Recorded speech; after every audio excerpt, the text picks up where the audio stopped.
Hey folks, this is Kalani. Patch 10.1.5 goes live this very next reset, and it brings with it a lot of new content, updates to classes and talents, new storylines, and so much more. But with all of these updates, it can be hard to keep track of everything. Each PTR build introduces more content while changing other bits and bobs, and some of it just gets removed entirely. But fear not, we've put together a list of under-the-radar changes that you might not know about, but are going to end up being quite impactful as we all head into patch 10.1.5. So we're going to go through 20 small but amazing changes in patch 10.1.5 that you need to know about. Now before we jump in, be sure to hit up that like button and subscribe so you never miss another video. Patch 10.1.5 is introducing a lot of new content for us to sink our teeth into. We've got the megadungeon, the time rift events, a new specialization, new quest lines and all that wonderful stuff, but something you may have missed is a new questing area called Eons Fringe. The time ways are getting all wonky, that seems to be a big theme of this patch, and Eons Fringe gives us one more way to try and fix things. This is going to be mainly repeatable and daily oriented content focused on various different potential timelines and alternate versions of Azeroth kind of overlapping. So we're setting things straight, trying to keep the stuff in line, having a bit of fun and walking away with some interesting rewards, including more paracausal flakes, which will be a highly coveted currency in the patch if you want to buy any of the catch-up gear or powerful new trinkets. Speaking of those trinkets and paracausal flakes, the time rift vendors have a lot of rewards that you might not be aware of. We've got the mounts, the transmogs and those special trinkets, but there are also some other uses for your paracausal flakes. There are a couple of tabards sprinkled in here, but then there are also various reputation tokens for factions that are a little more annoying or difficult to farm rep with these days. Factions like the Rajani, Legionfall and Rustbolt. They are quite expensive, but if you get everything else you want from these vendors and you haven't maxed out those reputations, you can spend excess currency on rep tokens, which might help you finish off some of those older reps. Dragonflight has been a fantastic expansion so far. I've always enjoyed dragon-themed games, that's why I also love to go dragon hunting in Call of Dragons. Call of Dragons is an MMO fantasy conquest game that lets you carve out your own piece of paradise in the expansive world of Tamariz. You can play on PC or mobile with cross-platform support. Build up your city, recruit powerful heroes, and expand your influence as you explore, plunder, and conquer everything within reach. There's a huge degree of strategic freedom, so you can approach the game however you want. With a wide variety of gameplay options, there's always something to keep you entertained, like the Behemoth system. Behemoths are special monstrous creatures that you will need the help of your guild to overcome. There are 8 different behemoths, and each one will make your guild more powerful, especially the Dragon Behemoth. They each offer a unique challenge in their special raid instances, and you'll need to master their devastating attack patterns if you want to claim victory. Defeated behemoths will become part of your guild alliance. You can name them, feed them, train them, and even unleash them on the battlefield as part of your ever-expanding army to decimate your foes. So use our link in the description or scan the QR code on screen and use the promo code CODMONSTER to get some special in-game rewards to help kickstart your monster wrangling adventures today. Now getting back to the video, something else that was just kind of squeezed into the patch at the last minute was cross-realm trading. This still surprises me because I would think this would be a big feature, but it almost wasn't even announced. It just appeared in the PTR patch notes one week and everyone lost their minds. So I wouldn't be surprised if you hadn't heard of this yet, but 10.1.5 introduces the ability to trade gold and items across servers. No more restrictions, not just tradable drops or conjured food or water. You can trade anything that is tradable, so you can send your gold across to another server, you can trade items between group members or your friends, and ultimately this just breaks down one of the last barriers that existed for cross-realm play. Now you can play together, you can group together and trade whatever you want. Servers are becoming less and less important, so maybe eventually the dev team will do away with servers and server restrictions entirely. Another huge change that went under the radar is an update to how draw distance and fog works in some older zones. This is probably to better facilitate the addition of dragon riding in Kalimdor with the Kalimdor Cup, but we will be able to see much further than before.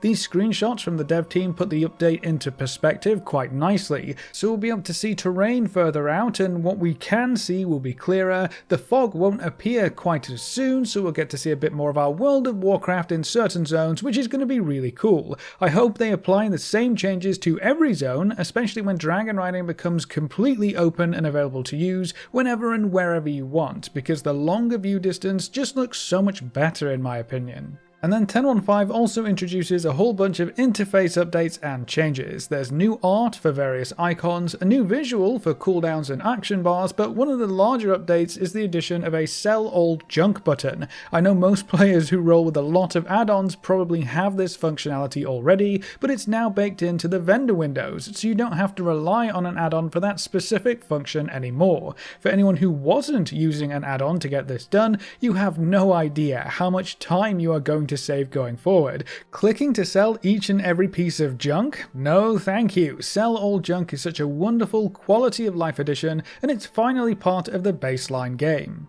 Now, something else you might not be aware of coming into patch 10.1.5 is a pretty big nerf to an item that a lot of players are still using. The Onyx Annulet ring was introduced in patch 10.07 to serve as a big power spike for the end of the season and to help players get caught up with gear, but also to make various end of season milestones and activities easier to complete. The primordial stones that power the Onyx Annulet ring initially weren't that great, so to make sure the ring would actually be used by pretty much everyone, they received big buffs right after 10.07 went live. Well, those buffs were a bit too much, I guess, because players have been holding onto their 424 Onyx Annulet ring and haven't been able to replace it, even with some item level 441 or higher rings from the Raid or Mythic Plus dungeons. With the Onyx Annulet being from a previous season and with no plans to actually carry it forward and update it, the dev team are nerfing all damage from primordial stone effects by 40%. So the ring will be about 40% worse going into patch 10.1.5, which means you'll want to replace it pretty quickly if you're doing content that drops higher item level gear. Another small change for gear options in 10.1.5 is the addition of a new upgrade track. Previously, gear upgrades would cap out at item level 441, which was the highest item level available on the hero track. Any items that dropped at or above 441 could not be upgraded at all, which was a bit of a shame. It made gearing up from early Mythic raid bosses kind of weird, and it also created a bit of a dead zone with Mythic Plus keys. Players really wanted to cap out their potential by running plus 20 keys, so anything in the 15 to 19 mark wasn't really as worthwhile, making it harder to get groups in general. But 10.1.5 introduces the Myth upgrade track, which lets you upgrade item level 441 or 444 gear to 447, which creates a more even playing field for the Mythic raid bosses, and it means that you can upgrade your weekly vault gear even further. So if you do a plus 16 key, your weekly vault will reward you with a 441 piece of gear, which can then be upgraded to 447. So plus 16 keys are going to be super valuable in 10.1.5. Now this will only really affect the players at the higher end of gear progression, so its scope is a little limited, but it's a great change for pretty much every player who falls into that higher tier bracket.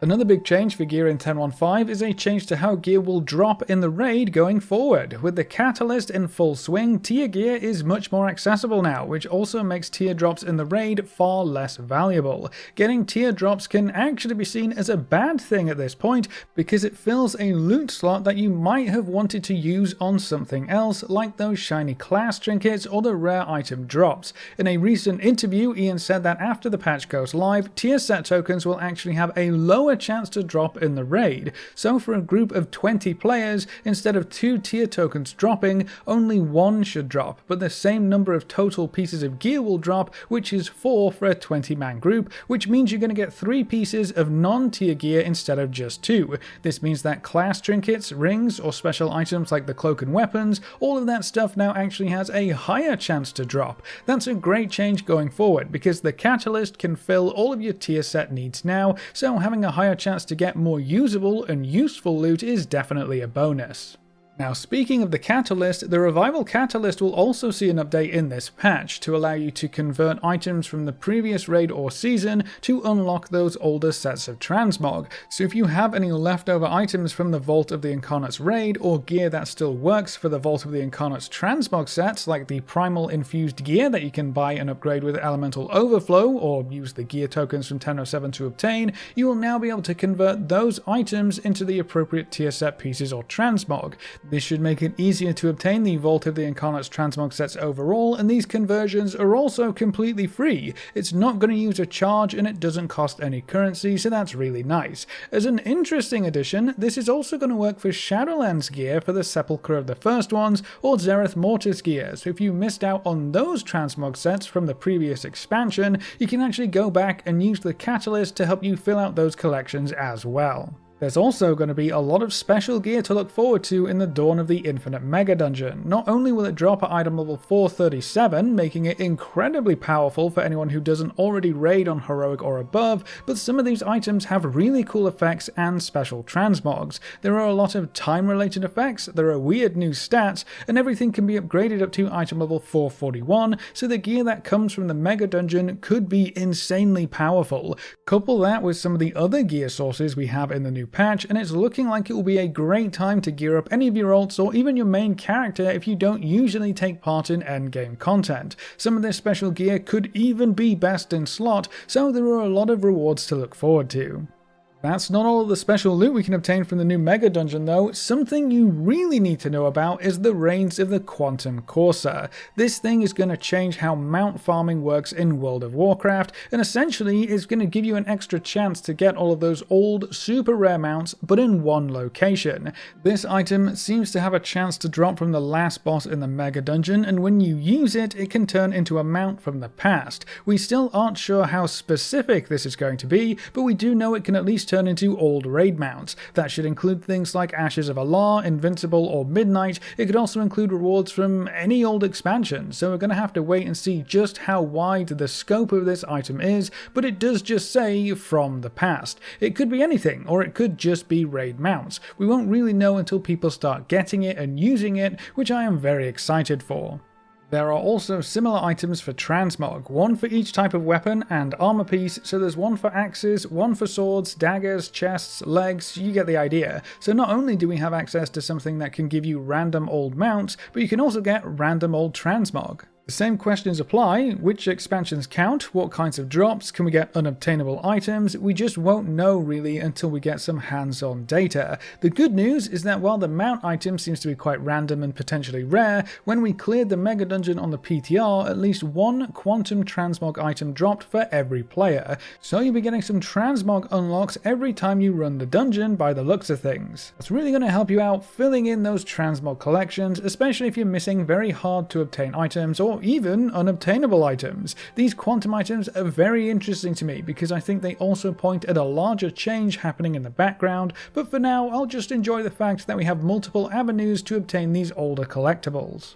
Now, to help you in all of your other Transmog collecting adventures, there's a new Transmog tracking feature coming with the patch as well. If you open up your Transmog window to an area where you have missing Transmogs, if you hold shift, you'll be able to track the location of some of these mogs. Right now, it's just for Transmogs from dungeons, raids, or vendors, I believe, but this lets you easily keep track of what Transmog you want to hunt down next. So if you shift left click on an item, it's going to add it to your collections tracker on the side, so it's just like your quest log. The really cool thing here is that if you click on the tracking link, it will open your map to the zone where that transmog can be found. It will also give you a pin to where the vendor is located or where the raid is located if the item comes from a raid, so there's no guesswork here. All you have to do is track the items you want, click on the tracking link, and go to the pins. No wow heading, no googling, you can do it all really efficiently in-game. This is a great change for all transmog farming. It will make it much easier to get the exact pieces you want, so I'm really happy to see this added in. Another quick change that should help you with specific transmog farming and maybe a bit of gold farming is an update to old raids and how many bind on equip items that drop. Typically BOE items are quite rare, especially raid BOEs, but when you have a transmog that only comes from a BOE, that can make it really annoying to farm and collect, so Blizzard are going to increase the drop rate of bind on equip items from old raids. That's going to make it much easier to get whatever transmog you're still hunting for, but with more BOEs dropping, you should also be able to find those items on the auction house more, which gives you more options for obtaining them. On the flip side, more BOE items means you might be able to make some more gold from whatever old raids you're still running, either selling them on the auction house or, if they aren't that popular, just selling them to a vendor. All of that gold adds up bit by bit, so more BOEs in older raids can help quite a few different types of players. One old raid that is getting even more attention is the Siege of Orgrimmar. This is a very long raid, and most of the really good stuff comes from the end boss Garrosh. The special shoulder transmog, the mounts, some cool weapons. You know, Garrosh is the main goal for a lot of folks still running Siege of Orgrimmar, but with the raid being so long, it can take a long time just to get to the boss you actually want to kill for a chance at those items, and forget about doing it on multiple characters. Thankfully, 10.1.5 will finally introduce an option to skip over the entire raid and go straight to the last boss. This cuts down your overall time required to farm those items and makes it way easier to do on multiple characters, so farming Siege of Orgrimmar for Garrosh specifically will be way easier and faster in 10.1.5. We're also going to see some new in-game events pop up as the months go by. The one that has most players excited is called the Secrets of Azeroth. This event is going to start on August 31st by the looks of things, and for 2 weeks we're going to be uncovering various secrets of the World of Warcraft. That's kind of all the info we have, which is a bit of a tease really, but this event could be a lot of fun. It could wrap up loose threads or old storylines, it could give us hints towards the next expansion or patch, or even introduce big secrets or treasure hunts for the community to figure out, so there's more big in-game events to look forward to as well. And then to round out this list of small amazing changes, there are quite a few updates to how leveling works and what races you'll have access to early on. So to start with, all of the remaining allied race restrictions, except for the level requirements, are being removed in 10.1.5. So if any allied race still required a quest or achievement to be completed to then create that allied race, you won't actually have to do that anymore. As long as you tick that character level box, you'll be able to create and play as any allied race that you want.